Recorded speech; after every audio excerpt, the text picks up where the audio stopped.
Hai, Assalamualaikum buat semua yang sedang menonton video ini. Kami di Tukang React mendoakan anda semua dalam keadaan sihat walafiat, dijauhi dari segala bala musibah dan sentiasa dalam lindungan Allah Subhanahu wa Ta'ala. Akhir-akhir ini, ramai warga Indonesia di Kamboja meminta bantuan pemerintah agar dibawa pulang ke negara asal mereka di Indonesia.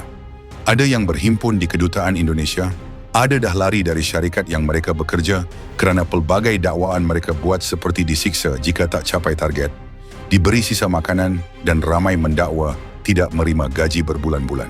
Pada Januari 2026, terdapat satu video tular yang menunjukkan puluhan hingga ratusan warga Indonesia berkumpul di dataran depan Kedutaan Besar Republik Indonesia, KBRI, Phnom Penh, Kamboja. Apa sebenarnya yang memaksa mereka bertindak agar dibawa pulang ke Indonesia? Adakah warga Indonesia bersetuju mereka dibawa pulang? Korang akan dapat jawapannya setelah menonton video ini sampai habis. Sebelum tu, korang boleh support Tukang React dengan cara tekan butang subscribe, tekan loceng, dan jangan lupa komen yang baik-baik. Tanpa buang masa, mari kita sama-sama saksikan. Let's go. Setelah menipu rakyat Indonesia, para WNI scammer di Kamboja ini minta tolong ke KBRI. Jadi mereka ini sebenarnya korban atau kriminal. Awal Januari 2026 ada pemandangan yang bikin banyak orang itu langsung iba guys. Jadi lebih dari 1.700 WNI berkumpul di depan KBRI Phnom Penh, Kamboja. Minta supaya dipulangkan ke Indonesia. Narasi yang mereka bilang adalah mereka ini korban TPPO, tindak pidana perdagangan manusia.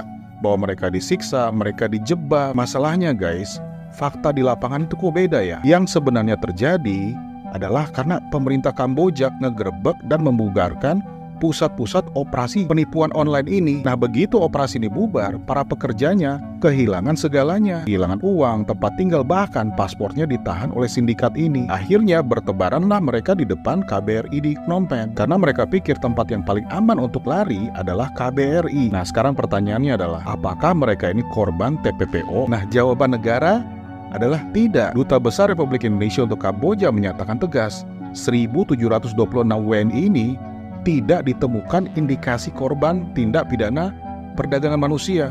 Tidak ada bukti kekerasan sistematis.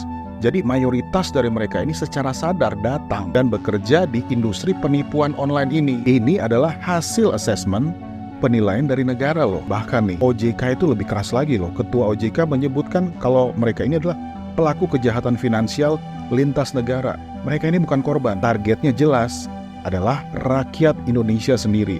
Sekarang pertanyaannya, apakah semua dari mereka itu kriminal? Ya, jawabannya tidak, tapi mayoritas iya. Mayoritas itu datang sendiri dan tahu pekerjaan mereka apa. Tugasnya nelepon, memanipulasi, dan menguras isi rekening orang-orang yang ada di Indonesia. Dan itu kriminal, kata OJK. Jadi secara hukum, mereka adalah pelaku kejahatan. Lalu pertanyaannya, kenapa mereka kaburnya ke KBRI? Jadi bukan mereka ini karena sadar hukum guys, karena mereka takut ditangkap oleh aparat di Kamboja. Mereka sudah nggak punya uang dan pengen dipulangkan tanpa konsekuensi pidana ke Indonesia. Sekarang saya tanya deh, menurut kalian nih, apakah negara harus membantu para scammer ini dan melupakan isi tabungan para ibu-ibu yang mereka sudah kuras sampai habis? Scammer ini ditolong dan korban-korban penipuan ini yang ada di Indonesia yang jumlahnya banyak banget itu dilupakan. Negara wajib membantu secara kemanusiaan, tapi negara tidak boleh memutihkan kejahatan. Buat pemerintah, jangan asal memulangkan WNI yang pernah bekerja sebagai scammer, karena ini sangat bahaya. Mereka yang sudah mempunyai skill menipu itu sangat bahaya. Kalian bisa lihat nggak video yang beredar? Para WNI yang mendatangi kantor KBRI Phnom Penh. Maaf ya kalau salah. Maaf ya kalau salah penyebutan. Emang ada orang yang kabur dari markas penipuan, wajahnya itu segar. Emang ada orang yang kabur dari markas penipuan, kabur itu bawa kopernya yang bagus. Sempat bawa kopernya yang bagus. Coba kalian perhatikan, kopernya bagus-bagus loh itu.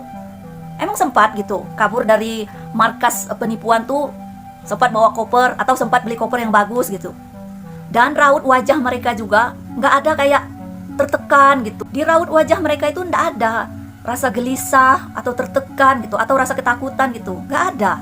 Coba kalian perhatikan, pemerintah harus memeriksa ini. Mereka ini benar-benar korban atau pura-pura jadi korban. Lagian ya, mereka yang kerja ke luar negeri ini, yang diiming-imingi gaji besar ini, kok nggak mikir gitu? Emang skillmu apa gitu, bisa dibayar besar itu skillmu apa gitu? Orang nggak punya skill apa-apa, nggak punya kepandaian apa-apa, emang ada orang mau menggaji besar tuh? Coba kalian cari dulu di Indonesia ini, ada nggak pekerjaan orang yang nggak punya skill apa-apa, orang nggak bisa apa-apa, gajinya besar. Kalau ada di Indonesia tuh orang yang nggak punya skill apa-apa, bisa digaji besar, baru kalian cobain ke luar negeri itu. Berarti kalau di luar negeri itu gajinya pasti lebih besar dari Indonesia tuh. Kalau di Indonesia ini nggak ada, lagi di luar negeri. Suka geram ngeliat yang kayak gini nih. Giliran susahnya aja, giliran dapat masalahnya aja, ngerepotin orang banyak. Buat pemerintah, kalau mereka benar-benar terbukti scammer, biarin aja, biar mereka dihukum di luar negeri sana. Biar ini juga jadi pelajaran buat orang-orang yang mau bekerja ke luar negeri itu. Jangan asal pergi aja. Mentang-mentang dijanjikannya gajinya besar, sedangkan kalian nggak punya skill apa-apa. Pikir, siapa yang mau gaji kalian? Emak kalian aja di rumah, kalau kalian nggak bisa ngapa-ngapain, emak kalian akan marah, apalagi orang lain. Siapa yang mau gaji kalian dengan gaji yang besar, kalian nggak punya skill apa-apa? Pikir. Suka geram yang kayak gini. Intinya adalah bagi yang sudah punya paspor, siap-siap nanti lapor ke sini bahwa Pak saya sudah punya paspor. Kenapa?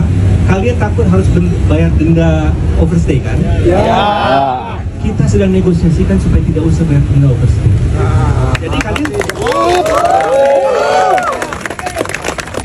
Jadi intinya kalian istilahnya uang yang kalian punya itu ditahan-tahan dulu. Kenapa?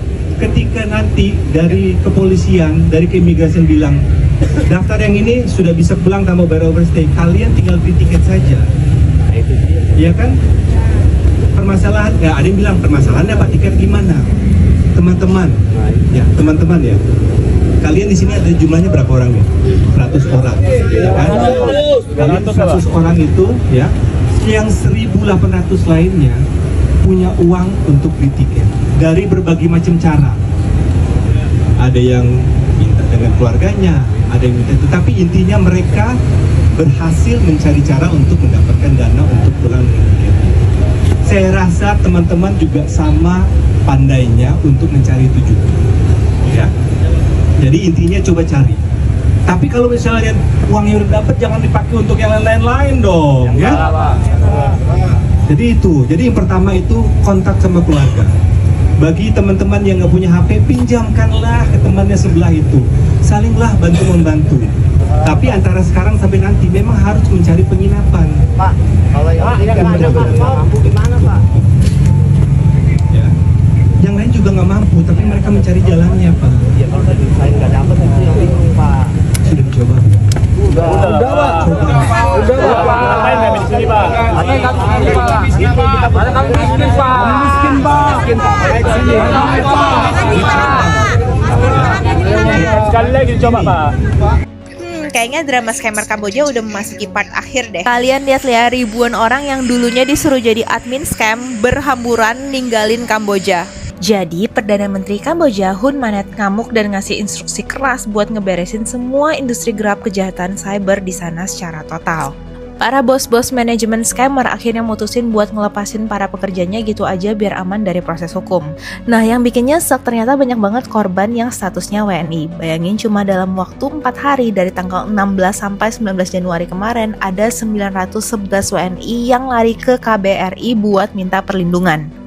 Kalau ditotal dari awal tahun 2026 ini jumlahnya udah tembus 1047 orang berdasarkan data. Masalahnya mereka nggak bisa langsung pulang gitu aja. Kebanyakan paspor mereka ditahan sama pihak perusahaan. Jadi mereka nggak pegang dokumen apapun. Sekarang pihak KBRI berusaha buat ngurus surat perjalanan darurat SPLP supaya mereka bisa pulang secara mandiri. FYI, para WNI ini selama di sana mereka dipaksa jadi mesin penipu dengan modus pick butchering. Mereka disuruh nyari korban lewat aplikasi kencan atau investasi bodong, lalu pura-pura bangun hubungan asmara sampai korbannya percaya dan mau setor uang dalam jumlah gede. Kalau target nggak tercapai, nyawa dan keselamatan fisik mereka jadi taruhannya. Nah, ini bisa jadi pelajaran banget buat kita semua. Tolong jangan pernah gampang tergiur sama tawaran kerja dengan gaji fantastis di luar negeri yang syaratnya cuma modal nekat atau tanpa skill khusus.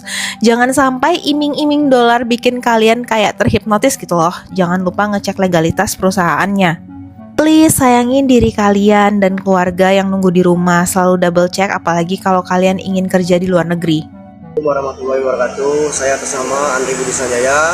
Saya bertempat tinggal di Kota Jambi. Saya merupakan korban penipuan yang saya dapat dari agensi Facebook. Saya diiming-imingi gaji besar, kerja di restoran, ternyata saya di sini dipaksa untuk menipu. Apabila saya tidak menipu di sini, saya akan disiksa. Saya berpesan kepada pemerintah, saya meminta bantuan untuk memulangkan saya ke Indonesia kepada Bapak Gubernur Al-Haris, anggota Dewan, DPR Pusat dan Provinsi, semua jajaran pemerintah. Saya meminta pertolongan atas nama warga Kota Jambi yang bertempat tinggal di Kasang, Tanjung Pinang, untuk segera dipulangkan. Saya karena tidak memiliki ongkos, karena saya baru bekerja 1 bulan dan saya tidak dibayar sepeser rupiah pun. Kenapa gue berani bilang orang Indonesia yang saat ini berada di KBRI Phnom Penh Kamboja, nggak semuanya itu korban TPPO. Tapi banyak dari mereka yang betul-betul adalah kriminal pelaku kejahatan scam online. Dan mereka itu memang harus mendapatkan sanksi menurut keyakinan gue. Karena banyak dari mereka itu yang sudah beberapa kali bolak-balik Kamboja.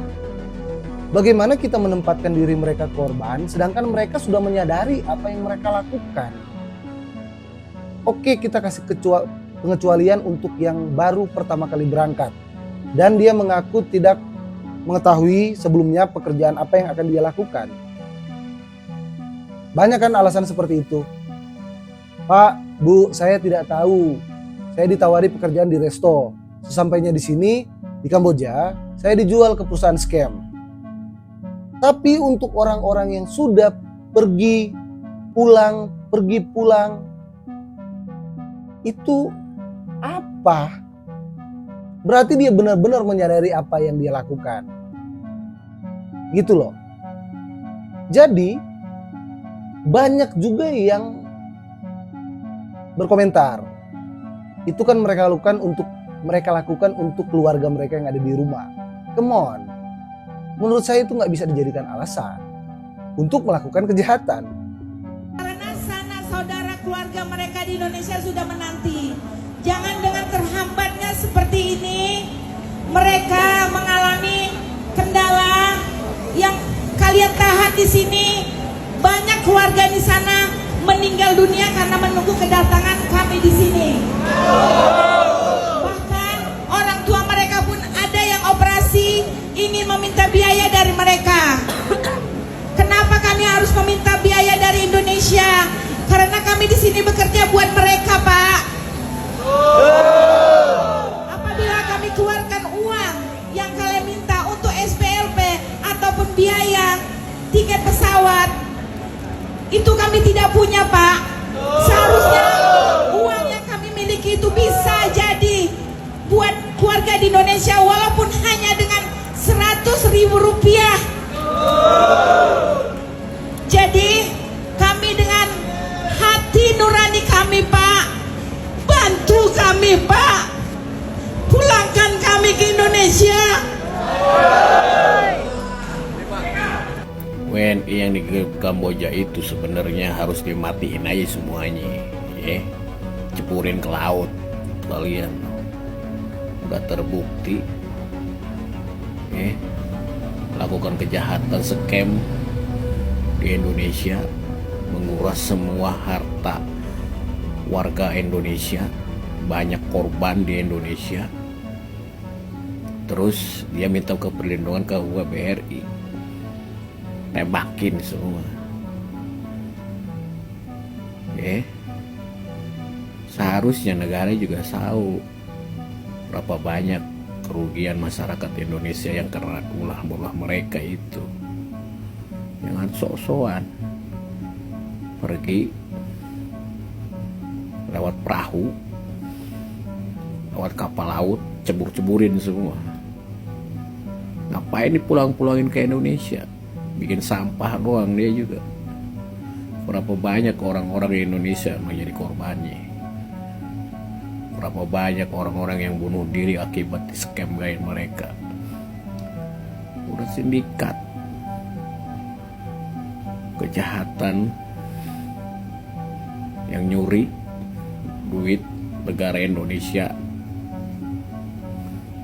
masih diampunin. Orang goblok, KBRI tolol namanya itu.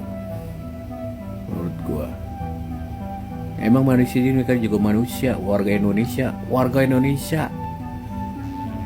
Kalau dia benar, berapa banyak warga Indonesia di sini yang kena scam sama mereka? Paham nggak lu? Otak lo dipakai, nggak usah dibalik-balikin ke Indonesia, cebur-ceburin aja ke laut, mati-matiin sekalian, tembakin sekalian. Guys, kita lagi membahas tentang warga Indonesia yang dari Kamboja pengen pulang lagi balik ke Indonesia. Menurut kamu gimana, Yang? Buat apa? Dia pergi aja nggak bilang. Betul. Ya. Terus sekarang tiba-tiba nggak ada kerjaan di sana, minta pulang. Lebih baik membusuk aja di sana. Membusuk Begitu aja. lah ya. Karena mereka tuh jahat banget. Mereka Nanti udah kalau scam. kesini takut ya kan, takutnya berbuat jahat. Emang udah jelas karena ke sana juga emang kan mereka udah berbuat jahat. Scam ya. Udah scam duit kita malah ludes sama mereka. Ya. Termasuk duit aku. Ya kan? Duit aku Tergantikan tahun kemarin tuh sama mereka leboks ya. Jadi begitulah tanggapan beberapa orang warga Indonesia terhadap isu ini. Ada yang kasihan melihat mereka, ada pula yang risau jika mereka tiba di Indonesia. Ratusan warga Indonesia berkumpul di dataran depan Kedutaan Besar Republik Indonesia, KBRI, Phnom Penh, bukan berkumpul untuk bercuti, tetapi berbaris dan bersuara kuat, meminta bantuan supaya kerajaan Indonesia membantu membawa mereka pulang ke tanah air. Ramai antara mereka sudah tidak mampu tinggal di Kamboja lagi. Sebenarnya ramai warga Indonesia ditawarkan peluang pekerjaan di luar negara dengan janji gaji tinggi dan kehidupan yang mewah. Tawaran ini kerap tersebar melalui media sosial atau saluran yang tidak jelas. Namun apabila mereka tiba di Phnom Penh, realitinya sangat berbeza.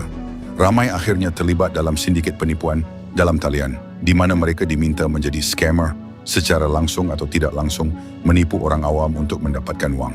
Kerja ini bukan ringan. Ramai yang mendapati diri mereka terperangkap, gaji tidak dibayar, dokumen pribadi seperti paspor diambil, dan terpaksa bekerja dalam keadaan yang sukar. Mereka juga tidak dibenarkan pulang kerana status di sana tidak sah atau dokumen ditahan pihak lain. Akhirnya ramai memilih keluar dari pusat sindiket itu dan menuju ke Kedutaan Indonesia di Phnom Penh untuk meminta bantuan. Dipetik daripada antara news.com, menurut KBRI, antara 16 Januari hingga pertengahan Februari 2026, lebih kurang 4.254 warga Indonesia melapor diri di kedutaan.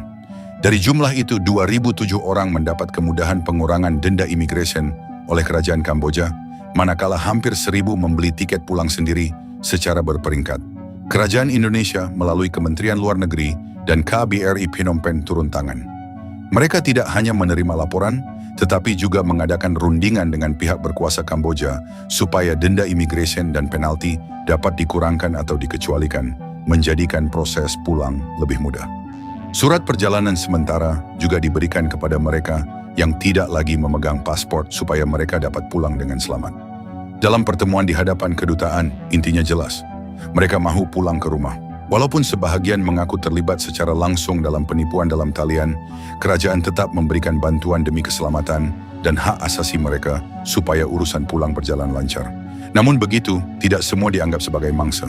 Berdasarkan penilaian awal pihak kedutaan bersama pihak berkuasa, ramai mengaku secara sukarela terlibat dalam aktiviti penipuan. Oleh itu, proses pemulangan turut diikuti kemungkinan tindakan undang-undang di Indonesia bagi mereka yang mengaku terlibat secara aktif. Pengajaran dari kejadian ini jelas, kita perlu lebih berhati-hati dengan janji pekerjaan yang terlalu baik untuk dipercayai, terutamanya di media sosial. Tawaran gaji tinggi dan kehidupan mewah boleh menjadi taktik untuk menjerat orang. Ramai berpindah tanpa pengetahuan cukup tentang pekerjaan sebenar, dan apabila tiba di sana, mereka terjebak dalam keadaan yang menekan serta melibatkan aktiviti tidak sah. Apabila mereka pulang ke Indonesia, pengalaman bekerja dalam sindiket penipuan boleh menjadi risiko sekiranya mereka menggunakan kemahiran itu untuk menipu orang lain. Ini boleh menjejaskan reputasi negara dan menimbulkan masalah jenayah dalam talian di tanah air. Oleh itu, pemulangan bukan sekadar membawa mereka pulang, tetapi juga memastikan mereka mendapat pendidikan, pemulihan, dan mungkin tindakan undang-undang, supaya kejadian sama tidak berulang. Kesimpulannya, tawaran kerja luar negara dengan janji mudah dan gaji tinggi perlu diteliti dengan teliti. Jangan mudah terpengaruh dengan apa yang dilihat di media sosial atau mesej yang menjanjikan hidup lebih baik tanpa bukti jelas. Pihak berwajib di Indonesia sudah menunjukkan komitmen membantu warga yang terperangkap di luar negara. Tetapi usaha ini lebih berkesan jika kita semua bertindak berhati-hati dan tidak terjebak dengan tipu daya pekerjaan yang tidak sah. Jadi mungkin itu saja untuk video kali ini. Semoga dapat memberikan sedikit sebanyak manfaat kepada kita semua. Apa yang baik kita ambil dan mana yang buruk kita tinggalkan. Jangan lupa support Tukang Riak dengan cara tekan butang subscribe, tekan loceng agar tidak ketinggalan video seterusnya, dan jangan lupa tinggalkan komen. Terima kasih sudah menonton. Kita jumpa lagi di next video. Assalamualaikum. Bye-bye.